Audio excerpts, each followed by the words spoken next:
La Biblia es clara y dice, por falta de conocimiento mi pueblo es vencido, destruido.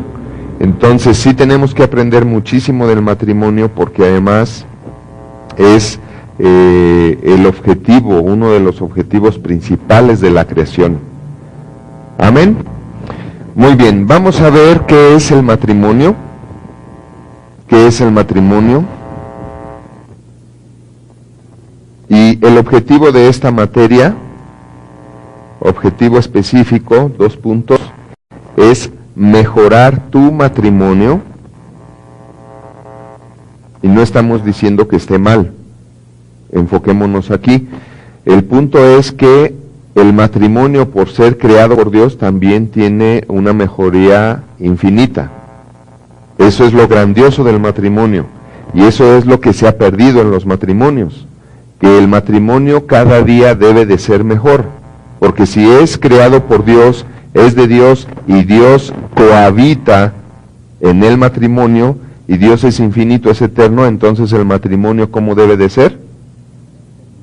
Infinito y eterno, es decir, una mejoría constante en todos los aspectos. Entonces, ¿es mejorable el matrimonio? Siempre, siempre, siempre, hasta que estemos en el cielo o venga el Señor Jesucristo, todo matrimonio es mejorable, es perfectible.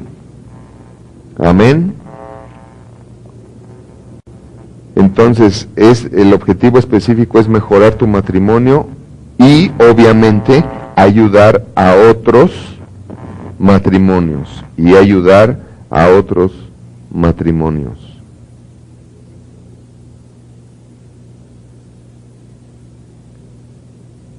Amén.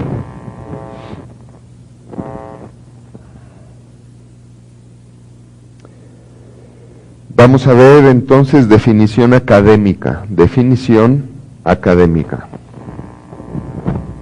Dice la palabra, nada más para completar lo que estaba yo diciendo al principio, de por qué uno se puede equivocar. Claro que sí.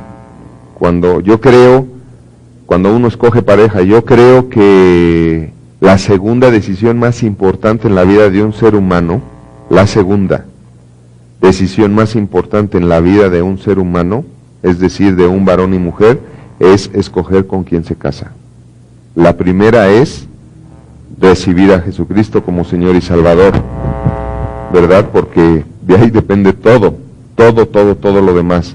Pero la segunda decisión más importante de todo varón y de toda mujer es escoger con quién se casa. ¿Por qué? Porque a quien tú escojas tiene que ser quien Dios tiene para ti. Y entonces se cumple la palabra cuando dice lo que Dios unió. ¿Amén? Fíjense bien esto, si dice la Biblia lo que Dios unió, también quiere decir que hay matrimonios que no los unió Dios. Y por eso el fracaso. ¿De acuerdo? Una atracción física, una simple atracción física o fascinación sexual, no es los unió Dios. Muchos se casan por el acostón, ¿no? Se comieron la torta antes de tiempo, encargaron bebé, ¿no? Salieron con su domingo 7. Lo que Dios unió. Entonces, les voy a decir algo. Están en un instituto bíblico. No vinieron a oír lo mismo de lo mismo. Número 1. Vamos a estudiar la palabra hasta el horno de la estufa de la cocina. O sea, no nos vamos a meter hasta la cocina. Nos vamos a meter hasta el horno de la estufa de la cocina. Amén. Y de aquí se van a desprender muchas otras cosas que poco a poco vamos a ir viendo. Hay cosas que son difíciles de aceptar incluso porque no es lo que hemos oído. Pero recordemos que la Biblia dice que no desechemos las cosas que no entendemos, sino que las meditemos. Y el Espíritu Santo va a dar respaldo. Va a decir esto sí y esto no, porque tampoco estoy diciendo que aquí tenemos la verdad absoluta y eso es absolutamente cierto y que No, también somos humanos y nos podemos equivocar, y el Espíritu Santo te va a decir qué tomar y qué desechar. Amén. Sí es cierto que hemos estudiado 3 institutos mínimo y otros estudios con judíos mesiánicos y congresos, etcétera, etcétera, para hacer nuestro programa de estudios, y cada vez que damos una materia trae cosas nuevas y está corregida y aumentada. Pero también sabemos que somos humanos y podemos estar equivocados. Entonces usted tome lo que el Espíritu Santo le diga. Lo que no, quizá no deséchelo, pero téngalo ahí. Mi pastor dice, ponlo en el archivo 13. Entonces, ¿qué es eso? El archivo 13 es donde se ponen las cosas así como que en stand-by. O sea, no lo voy a tirar, no lo voy a desechar, pero quién sabe si al rato lo vaya a ocupar. Al rato el Espíritu Santo va a sacar el archivo 13 y te va a aumentar las piezas del rompecabezas y te va a armar el rompecabezas completo, ¿no?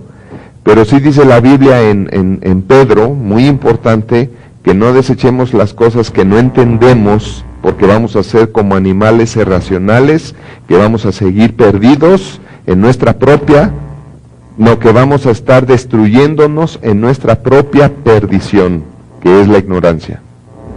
Entonces hay que cuidar ese aspecto. Amén. ¿Quieren la cita de Pedro?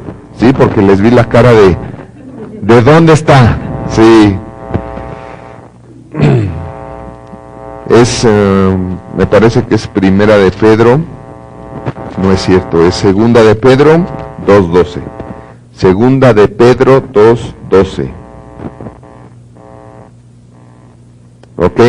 Se los voy a leer. Dice, pero estos, hablando mal de cosas que no entienden, como animales irracionales, nacidos para presa y destrucción, perecerán en su propia perdición. Entonces, entiendo que el hecho de que estés aquí, en el Instituto Bíblico, es porque tienes un corazón enseñable. Y eso es muy honroso, porque no todos los creyentes tienen corazón enseñable. Simplemente lo que ya aprendieron, eso es, y punto, se acabó ya. Y de ahí no se mueven. Y eso es lo que provoca el religiosismo, el fariseísmo, aún hoy en día. Pero sí es bueno tener un corazón dócil, enseñable, escuchar, meditar. Bueno, voy a seguirlo orando, meditando. Señor, dame revelación, dame entendimiento, confirma si esto es tuyo o no es tuyo. Amén. Pero volviendo a la materia, en cuanto que lo que Dios unió, es de la misma manera cuando dice, los que reciben a Cristo, ¿verdad? En Juan 1:12 y 13, más a todos los que le recibieron, a los que creen en su nombre, Dios les dio la potestad de ser hechos hijos de Dios. Entonces, ¿por qué Dios da la potestad de ser hechos hijos de Dios? Pero ¿por qué somos hijos de Dios ahora? Porque antes no lo éramos, ¿cierto? Es el mismo sentido lógico espiritual, le llamamos aquí, que aplicas en lo que Dios unió. ¿Por qué dice lo que Dios unió? Porque estaba desunido, pero también porque no todo lo une el Señor. Lo que Dios unió, quiere decir que puede ser que hay matrimonios que no los unió el Señor. Un ejemplo, si nosotros educamos a nuestros hijos conforme a la palabra, y ellos aprenden a ser reverentes a la palabra y a Dios, que esto es lo que significa tener temor de Dios. Para los nuevos es importante que sepan esto. Cuando dice la Biblia que tengamos temor de Dios, está refiriéndose a que tengamos reverencia a Dios. Es decir, tenemos temor verdadero por obedecer su palabra. Amén. No es que vivamos con miedo a Dios, porque Dios no quiere que le tengamos miedo. Olvídalo. O sea, eso le duele mucho a Él. ¿Cuántos de ustedes son padres y cuando quieren, imagínate que quieres abrazar a tu hijo o acariciarlo y él te haga así, o se te echa a correr y que veas tú que te tiene miedo? Te dolería, ¿cierto? ¿Por qué te dolería? Porque tú le amas.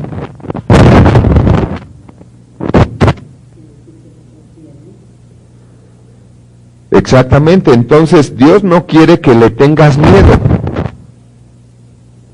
Dios no quiere que le tengas miedo, sino cómo te vas a acercar confiadamente al trono de la gracia.